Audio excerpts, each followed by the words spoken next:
La empleada de un parque nacional es asesinada en su trabajo. Esas cosas no pasan en el suroeste de Minnesota. Utilizaron su ropa y su collar para estrangularla. Había testigos, numerosas pruebas y una confesión. Había pasado casi toda su vida entrando y saliendo de la cárcel. A pesar de todo, pasaron años antes de que el caso se cerrara. Debía seguir trabajando en el caso.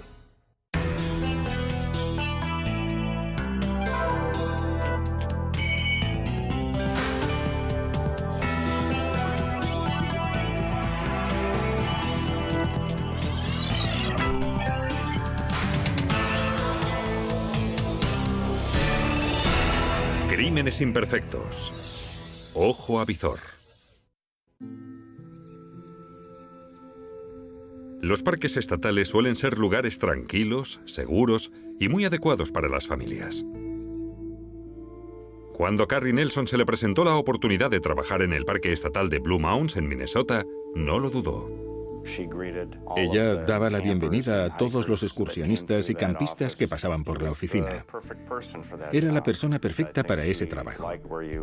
Le gustaba mucho poder ayudar a la gente, formaba parte de su personalidad.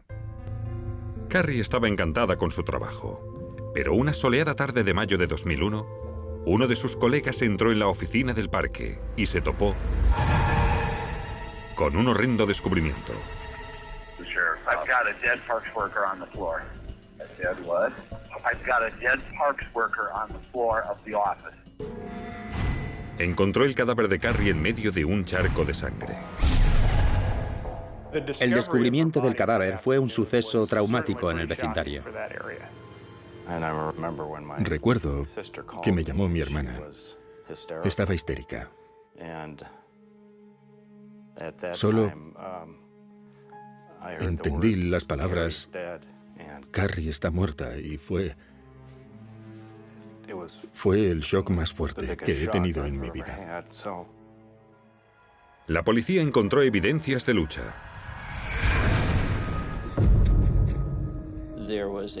Había un aparato de fax con el auricular descolgado y una silla rota y papeles esparcidos por el suelo debajo de su cadáver. Por desgracia, en el edificio no había cámaras de vigilancia. La caja registradora estaba vacía, al igual que la caja fuerte en la trastienda. Las autoridades del parque calcularon que habían desaparecido unos $2.000 procedentes de las entradas al parque y las ventas de recuerdos. La caja fuerte estaba en la oficina de atrás, pero si mirabas hacia la oficina desde el mostrador, podías verla dentro. El registro de la oficina reveló una posible pista para establecer la hora del asesinato. Encontramos una nota que Carrie estaba escribiendo y en el encabezamiento ponía la fecha y la hora. Eran las 2 de la tarde. La carta era para su novio, pero nunca la terminó.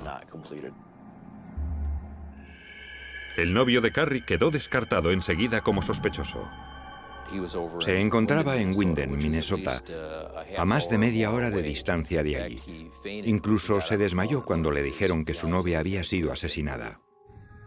Hacia las 2 de la tarde, había más de un centenar de visitantes y otros empleados en el parque.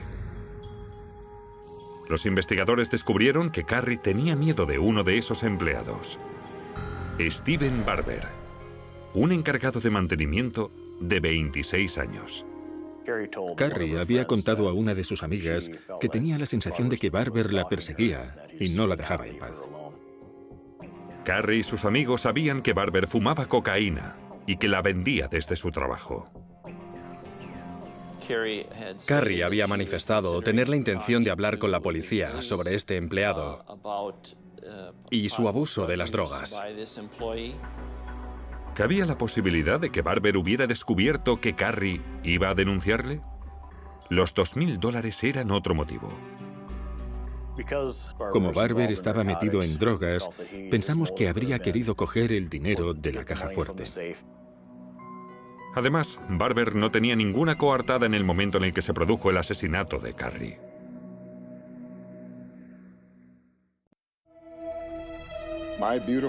Mi preciosa niñita no volverá nunca más a lanzarse en mis brazos, ni volverá a decir, te quiero, papi. Hay que atrapar al culpable para que no pueda volver a hacer algo así nunca más. Para la médico forense, resultó fácil dilucidar lo ocurrido en el escenario del crimen. Junto a la caja registradora y la caja fuerte, había varias gotas de sangre. Las pruebas del ADN establecieron que era la sangre de Carrie. Carrie pudo recibir un golpe en la nariz que le provocó una hemorragia. Luego se la llevaron hacia la caja registradora y allí cayeron todas las gotas de sangre en el suelo. Pequeñas hemorragias en los ojos indicaban que el asesino le había presionado el cuello. Creo que lo hizo para intentar controlarla. Utilizó su ropa y su collar para estrangularla y fue así como se produjeron las pequeñas hemorragias en los ojos. La médico forense no encontró indicios de agresión sexual. La causa de la muerte había sido un traumatismo craneal. Al parecer, le habían golpeado con algún tipo de objeto pesado que le había causado graves heridas en la cabeza y la cara y le habían causado la muerte. En el Parque Estatal de Blue Mounds solo hay un camino de entrada y salida. Y todo aquel que entra en el parque debe obtener primero un permiso. Pero como contratiempo potencial, los investigadores descubrieron que la entrada no está siempre vigilada. Era muy posible que hubiera entrado gente en la zona de acampada sin que lo supiéramos. El parque estaba aislado. En sus centenares de hectáreas, el asesino podía esfumarse fácilmente, algo que preocupaba a los investigadores. Un campista declaró haber visto un coche pasar a toda velocidad junto a su tienda, situada bastante cerca de la oficina del parque. Había visto un vehículo blanco muy grande que salió rápidamente de la zona de la oficina, haciendo girar en falso sus ruedas. Aunque no había visto la matrícula del coche, ni pudo identificar la marca ni el modelo, sí recordaba la hora exacta en que pasó por allí. Fue entre las 2:15 y las 2:30 de la tarde. Carrie trabajaba sola en la oficina. La última persona que la vio con vida fue un campista que llegó a la 1:53 y compró la entrada del parque. Y el cadáver de Carrie fue encontrado a las 2:44, por lo que el coche blanco estuvo en el lugar del crimen a la hora del asesinato. Steven Barber, el principal sospechoso, era propietario de un coche que encajaba con esta descripción. Barber tenía un Cadillac blanco que coincidía con la descripción del testigo. Al ser interrogado por la policía, Barber negó cualquier implicación y declaró haber estado en el cumpleaños de su hija a esa hora. Había llegado a la fiesta hacia las 3 de la tarde. Teniendo en cuenta el marco temporal del homicidio, no podía quedar descartado como posible sospechoso. La policía no encontró nada en el coche ni en el domicilio de Barber que le relacionase con el asesinato. En el lugar del crimen, al lado del cadáver de Carrie, apareció un reloj de pulsera. El cadáver parecía estar señalándolo. Un extremo de la correa había sido arrancado. Lo más probable es que el reloj hubiera sido arrancado durante la pelea. El reloj no pertenecía a Carrie. Steven Barber negó que fuera suyo y ninguno de los colegas de Carrie pudo reconocerlo. Cerca del cadáver de Carrie también había un paquete de cigarrillos de la marca Doral. Carrie no fumaba, y averiguamos que ningún otro empleado del parque fumaba cigarrillos de esa marca. Por tanto, supimos que pertenecían al sospechoso. Los investigadores no encontraron huellas dactilares en el reloj ni en el paquete de tabaco. Por lo tanto, los técnicos forenses calentaron cianocrilato en la oficina, una sustancia cuyos vapores revelan la presencia de aminoácidos en las huellas dactilares. Era una tarea monumental porque aquella oficina era un lugar de paso para mucha gente y por lo tanto debía haber una cantidad tremenda de huellas dactilares en todas las superficies. Con esta técnica, los investigadores encontraron 135 huellas latentes. Ninguna de ellas coincidía con las de su sospechoso, Steven Barber. Los científicos también analizaron el reloj encontrado al lado del cadáver de Carrie, en el que encontraron una mezcla de 3 perfiles de ADN distintos. Uno de ellos era el de Carrie Nelson, que seguramente lo había dejado allí cuando arrancó el reloj a su asesino. Ninguno de los otros 2 perfiles encajaba con el ADN de Barber. Estábamos seguros de que Barber era el culpable, pero todos los resultados de los análisis forenses nos decían que no era él. Los investigadores iban encontrando pruebas forenses, pero por desgracia no tenían ningún sospechoso con quien cotejarlas. 5 días después del asesinato de Carrie Nelson, los detectives encontraron la posible arma del crimen. Era una piedra decorativa con el logo del parque estatal que encontraron en el fondo de un riachuelo, a un par de kilómetros del lugar del crimen. Estaba fuera de lugar. Y además procedía del mismo centro de visitantes donde Carrie Nelson había sido asesinada. Esquirlas de esa piedra aparecieron alrededor del cuerpo de Carrie. El coche blanco que los testigos habían visto pasó justo al lado de ese riachuelo. El asesino, si circulaba por el lado izquierdo de la calzada, podía haber tirado la piedra al río desde el asiento del conductor. Sin embargo, el agua había lavado cualquier prueba que hubiera podido identificar al asesino. Saqué fotos de las heridas que presentaba el cadáver de Carrie y pude comprobar que algunas de ellas, en la cara y en la cabeza, encajaban perfectamente con la forma de la piedra. Los investigadores pasaron horas comparando las huellas dactilares encontradas en el lugar del crimen con las de todos los empleados del parque y los visitantes que acamparon el día del asesinato. 97 huellas pertenecían a los empleados del parque, pero quedaban 38 huellas dactilares latentes sin identificar. Las huellas dactilares se introdujeron en la base de datos estatal, pero no se encontró ninguna coincidencia. Nos sorprendió no obtener ningún resultado, porque dábamos por supuesto que no se trataba del primer crimen del asesino. Los perfiles del ADN encontrados en el reloj también se introdujeron en la base de datos de la policía estatal. Por desgracia, las muestras mixtas crearon problemas. Cuando trabajamos con mezclas, es decir, con varios tipos de ADN, no nos permite identificar a alguien en particular. Los analistas encontraron 19 coincidencias potenciales en la base de datos de Minnesota. Teníamos la esperanza de que al menos uno de estos 19 individuos sería nuestro sospechoso para poder resolver el caso. Pero no fue así. Cada una de estas 19 personas fue investigada y descartada. No creo que ninguno de nosotros perdiera del todo la esperanza. Una parte de ti no desea revivirlo todo, pero otra parte quiere saber quién lo hizo. Era muy frustrante para los investigadores. Teníamos testigos oculares que habían visto un coche blanco marchándose a toda prisa del lugar del crimen. Teníamos un reloj con restos de ADN. Pasó todo un año antes de que los investigadores consiguieran nueva información. Un recluso declaró que su compañero de celda, Anthony Flowers, había confesado haber matado a Carrie Nelson. El señor Flowers tenía un largo currículum delictivo. Su larga carrera de ladrón de bancos le había hecho pasar casi toda su vida en las cárceles federales y estatales. La policía tenía constancia de que Flowers había escapado de la cárcel pocos días antes del asesinato de Carrie. Sin embargo, la historia del recluso no coincidía con los detalles del asesinato. Y tampoco coincidían las pruebas.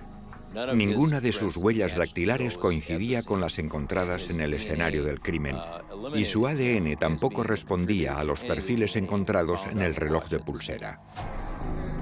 ¿Por qué aquel recluso había querido implicar a su compañero de celda? La respuesta era que iban tras la recompensa. Se ofrecía una importante recompensa por cualquier información que permitiera detener a la persona responsable del homicidio de Carrie Nelson. La idea era cobrar esa recompensa y compartirla con Flowers. También se puso en evidencia que Flowers prefería claramente las comodidades de la cárcel estatal a las del sistema penitenciario federal. Flowers sabía que su única perspectiva era pasar el resto de su vida en una cárcel federal.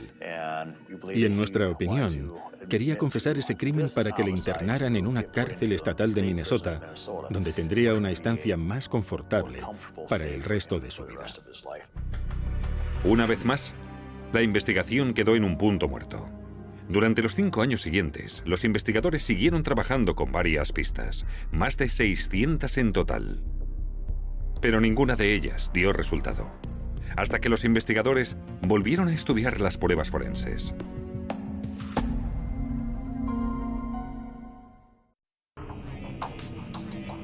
Tras 5 años a la caza del asesino de Carrie Nelson, los científicos decidieron probar un nuevo sistema.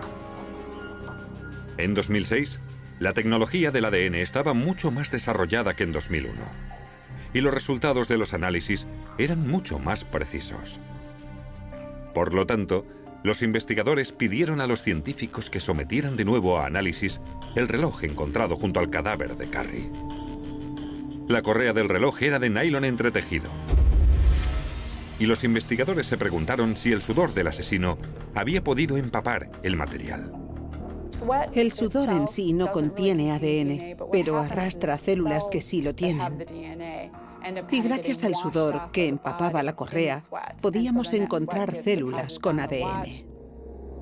Los investigadores consiguieron aislar células epiteliales de la correa del reloj y las sometieron a la prueba del ADN. El resultado fue una mezcla de 2 perfiles genéticos. A simple vista vi que se trataba de una mezcla de un hombre y una mujer.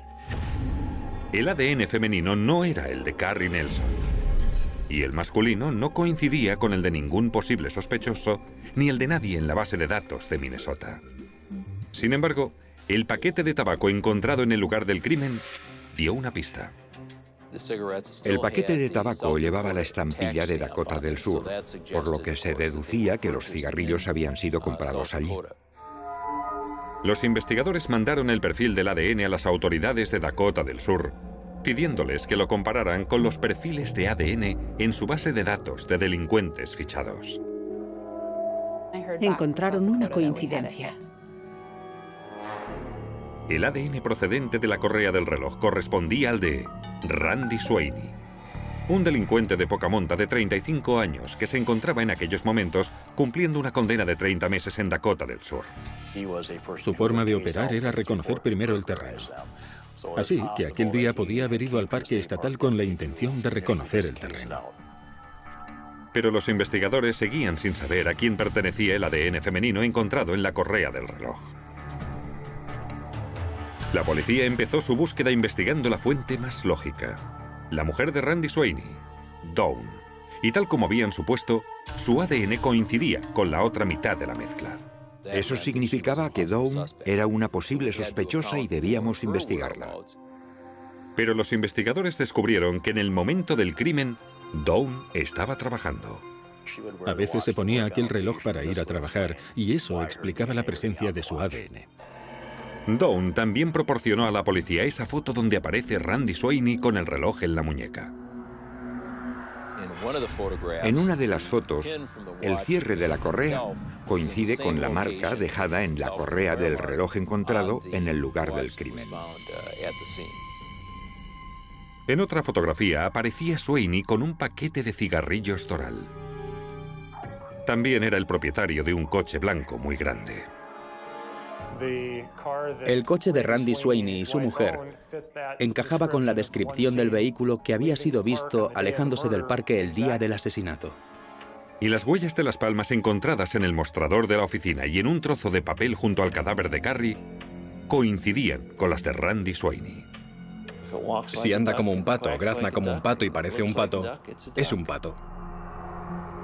En mayo de 2007, Randy Sweeney fue acusado de asesinato en primer grado. Yo no maté a Carrie Nelson. Según la acusación, Sweeney se acercó a la oficina del parque, echó una ojeada en el interior y no vio a nadie. Así que entró y abrió la caja registradora. Fue entonces cuando Carrie salió del cuarto de baño y le plantó cara. Lucharon. Sweeney golpeó a Carrie. y ella le arrancó el reloj de la muñeca.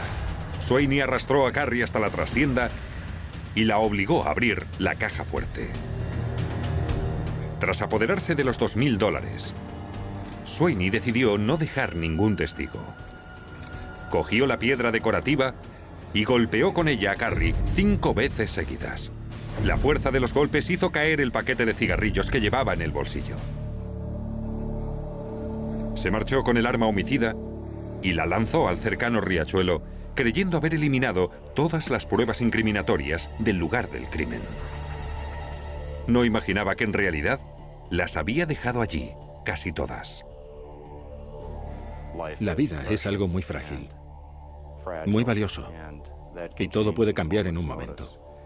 Carrie fue asesinada 1 hora antes de salir del trabajo. Había quedado con unos amigos para salir aquella noche.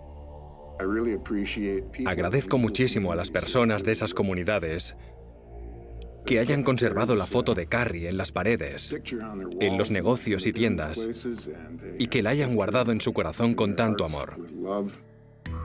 Randy Sweeney fue declarado culpable de asesinato en primer grado y condenado a cadena perpetua sin posibilidad de libertad condicional. A raíz de este caso, las medidas de seguridad en el parque de Blue Mounds y otros parques estatales cambiaron considerablemente. El acusado negó siempre haber estado en el lugar del crimen, pero las pruebas forenses no dejaban lugar a duda. Randy Sweeney había estado allí, tanto si lo reconocía como si no. Tuve un póster de Carrie en mi despacho durante toda la investigación, incluso cuando no teníamos ninguna pista, porque servía para recordarme que teníamos que seguir trabajando con el caso. Ella siempre me miraba y me decía: os he dado todo lo que necesitáis para hacer vuestro trabajo, o sea que hacedlo ya.